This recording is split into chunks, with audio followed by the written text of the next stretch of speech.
La matrice SMART, un outil pour la gestion des objectifs. Tout d'abord en sommaire, définition, histoire, à quoi cela sert, comment on s'en sert, pourquoi l'utiliser, des exemples, limites ou critiques de SMART et les variantes.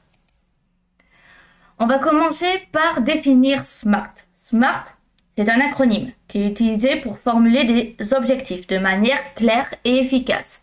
Chaque lettre va correspondre à un critère que l'objectif doit respecter pour bien être défini. S, spécifique, M, mesurable, A, atteignable, R, réaliste, et réaliste, pertinent, etc. T pour temporellement défini. Le but, c'est de s'assurer que les objectifs ne seraient ni trop vagues, ni irréalisables. Par exemple, dire « je veux être le meilleur » n'est pas un objectif en soi. SMART, en revanche, je veux augmenter de 10% d'ici 3 mois mes ventes, c'est un objectif qui est beaucoup plus clair, car il est mesurable, atteignable et limité dans le temps. Ce type de formulation, c'est utilisé pour bien cadrer ses objectifs dans les entreprises, que aussi bien dans l'entreprise justement que dans le développement personnel. SMART va agir comme un cadre qui structure, permet de mieux piloter la réussite du projet en s'appuyant sur des critères concrets. Ça va aider à gagner en efficacité, à clarifier ses priorités et forcément à rester concentré sur des objectifs que l'on peut réellement atteindre. Donc, il faut retenir la signification de chaque lettre, ce qui est déjà un premier bon point. Mais au-delà de ça, il faut comprendre pourquoi cette méthode est si répandue et comment elle est imposée avec le temps. Donc, on va continuer sur l'histoire. La méthode SMART n'est pas née par hasard. Elle a été introduite pour la première fois en 1981 par George T. Doran dans un article intitulé Where's SMART? Why to What? Management, Goal and Objective. À l'époque, les entreprises cherchaient de meilleurs moyens pour gérer leurs performances et fixer des objectifs clairs à leur équipe. SMART a alors été perçu comme une réponse simple, pratique et surtout très adaptable à tous les secteurs d'activité. Même si la version originale de Doran ne comportait pas les mêmes mots que ceux utilisés aujourd'hui. L'idée était quand même là, rendre les objectifs compréhensibles, atteignables et concrets. Au fil du temps, d'autres auteurs et praticiens ont enrichi la méthode en ajustant certaines lettres, selon le contexte, comme notamment le R, qui peut varier entre réaliste, pertinent, résultat attendu, etc. Cette évolution montre la flexibilité de SMART et sa capacité à s'adapter aux réalités du terrain. Aujourd'hui, on enseigne la méthode dans les écoles de commerce, les formations en management, mais aussi dans les coachings de l'accompagnement de projets. SMART a traversé les décennies en gardant son utilité car elle repose sur une logique temporelle et intemporelle, celle de la clarté de l'action. On va continuer avec pour savoir concrètement à quoi ça sert. La méthode SMART sert à structurer un objectif pour qu'il devienne concret, compréhensible et réalisable.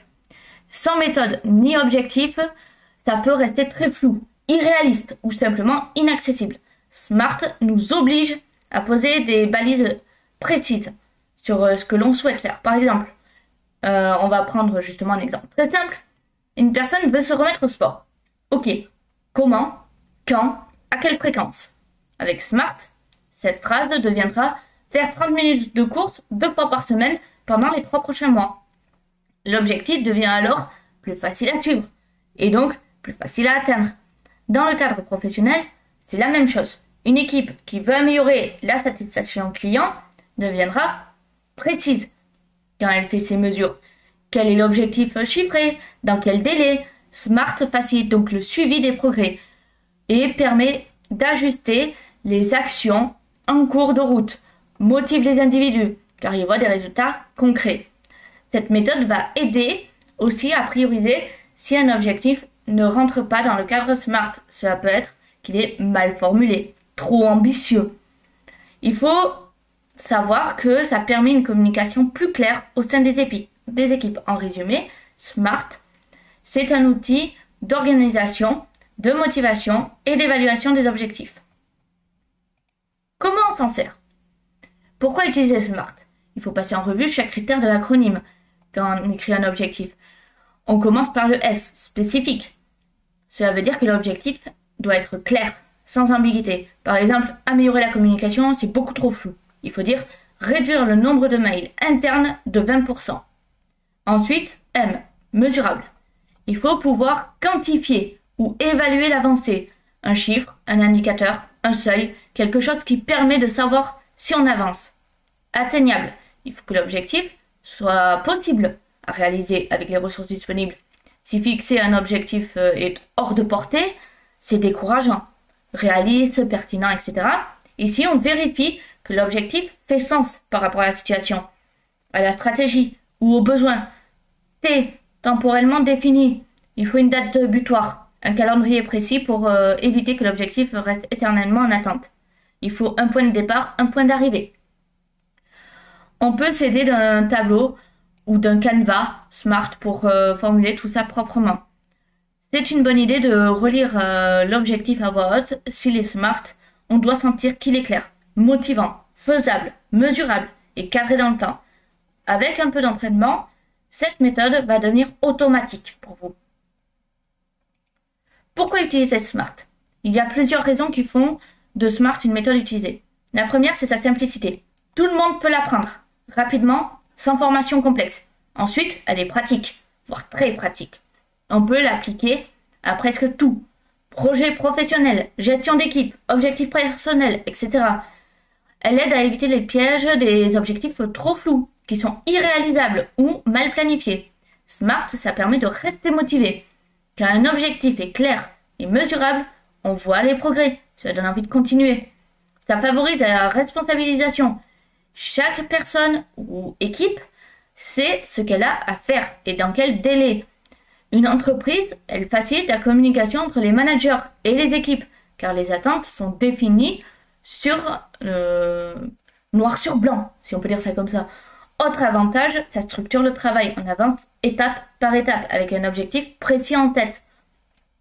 Enfin, SMART permet une évaluation objective. À la fin, on peut se dire l'objectif est atteint ou pas. Et si ce n'est pas le cas, pourquoi? Exemple d'objectif SMART. Donc là, comme on peut le voir, augmenter le nombre de visiteurs sur le site web. Donc spécifique, on a le fait d'augmenter le nombre de visiteurs. Mesurable, passer de 500 à 1000 visiteurs par mois. Atteignable, utiliser des stratégies de marketing digital. Réaliste, le site dispose de ressources pour mettre en place ces stratégies. Temporellement définies, on augmente le nombre de visiteurs en 3 mois. On peut prendre un autre exemple également. Un étudiant qui veut améliorer ses résultats en anglais. L'objectif de départ, c'est « je veux être meilleur en anglais ». C'est un bon début, mais c'est pas SMART. On reformule. D'abord spécifique. On précise ce qu'on veut améliorer. Par exemple, améliorer mon score de test TOEIC. Mesurable. Il veut passer de 650 à 750 points. Atteignable. Il a déjà 650. Il suit des cours, donc c'est faisable. Réaliste. Il a le temps et les ressources pour progresser.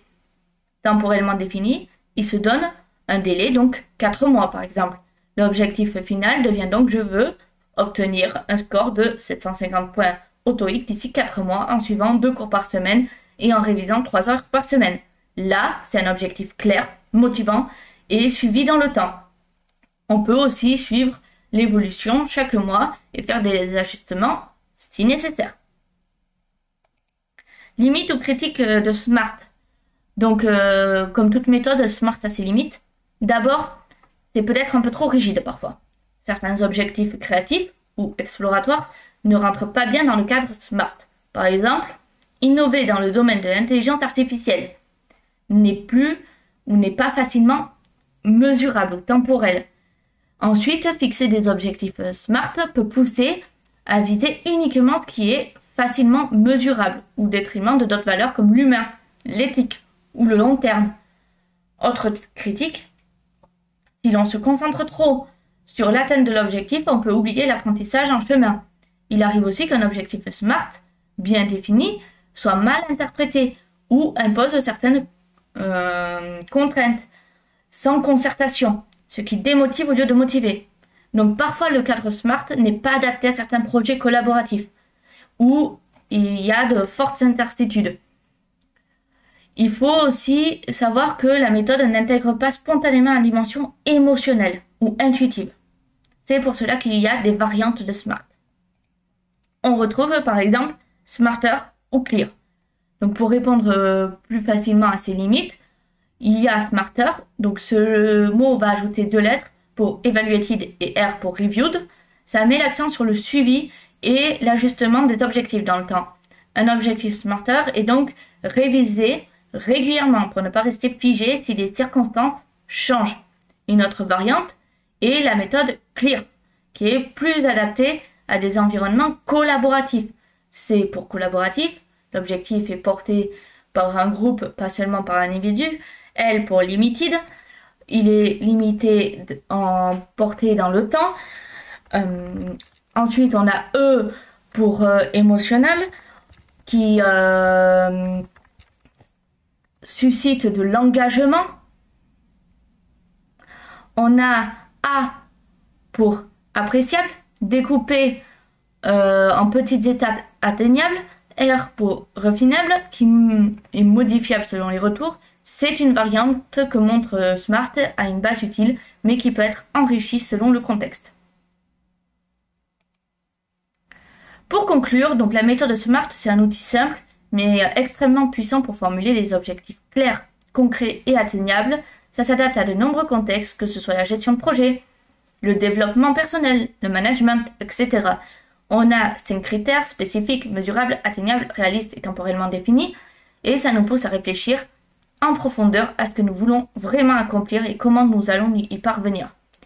Ça permet de mieux communiquer et de motiver les équipes et obtenir les résultats.